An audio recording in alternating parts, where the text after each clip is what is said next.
We'll start with number 5. I'm going with Aaron Rodgers, signing back with the Packers. Okay, so I get it. Like, oh, he's at the same team. This isn't a move. But if you would have asked me after that San Francisco 49er playoff loss if he was going to end up in Green Bay, I would have said no. I was wrong. Right. My man wanted his money. He came back and got his money. And it caused a ripple effect for some of the other QB moves, including his receiver going to Las Vegas with Derek Carr. It did, and I just couldn't see life in Green Bay without Aaron Rodgers, and he could have went a lot of different places, right? We understood that he did want the money. He also wanted control. But if Aaron Rodgers is not a Green Bay Packer, this team is not in the conversation when we talk about NFC Championship, playoffs, and all those other things. All right, give me your number 4, Hawk. I couldn't agree more. Number 4, I'm going with Matt Ryan. The news broke today. Matt Ryan is getting traded from the Atlanta Falcons to the Indianapolis Colts. And honestly, he would be higher if the AFC wasn't so stacked. But this fits so perfectly. You got a guy playing who's been MVP level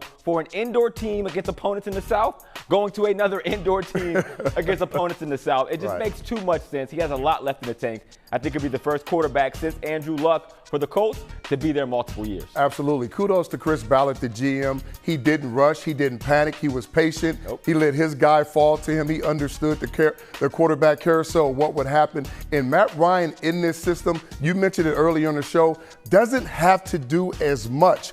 But when he needs to, he's more than capable of taking his team to another level in the passing game. Absolutely. Let's go to number 3. I'm going with the Tampa Bay Buccaneers, changing and moving Tom Brady from unretired to active list, because the reason this is on here, I genuinely thought Tom Brady was done. He's the GOAT. He's the best football player the NFL has ever seen. And also, if he is not the quarterback of the Buccaneers, who is? They might not even be a playoff team, really. Yeah, you're right. Blaine Gabbert, right? That probably was going to be the quarterback. Yes. And I was still feeling in my gut that he had a lot of football left. Not just because I know him, just because I know how he finished the season. So getting Tom Brady back changes things in the NFC, and it does put some competition with everybody else thinks that some of these quarterbacks are going to run away with the Rams, right? Absolutely. Number 2 is going to Danger Russell Wilson going to the Denver Broncos. I mean, this is like league changing, right? He gets a change of scenery. He's a Super Bowl winning quarterback, and now he's going to an organization that has a pretty stacked roster. He is also going to be in a new environment. You talked about it in the call. Sometimes when you're on a team and you're giving those speeches and that rah-rah, it gets stale if you're there too long. The change of scenery, I think, is going to elevate Danger Russ as well as elevate the Denver Broncos. No question, definitely elevate in the new situation. And when you look at his offensive line, per PFF, 31st in the league with Seattle, number 11th right here with the Denver Broncos. So the protection will be different.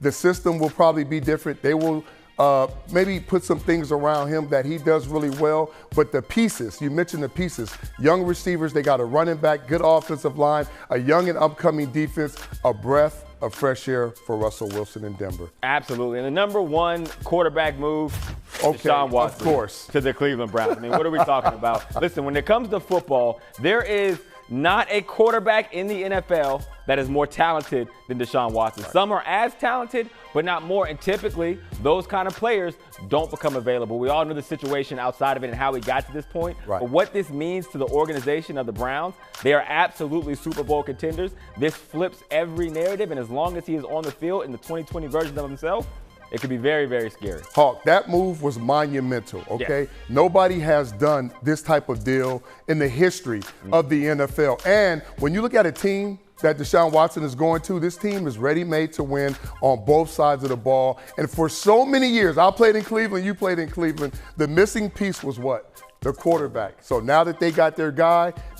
we'll see what happens. It's kind of wild, guys. I mean, Watson might not even have reached his prime just yet. So it's pretty crazy, and I know a lot of fans in Cleveland are going to be thrilled to see the product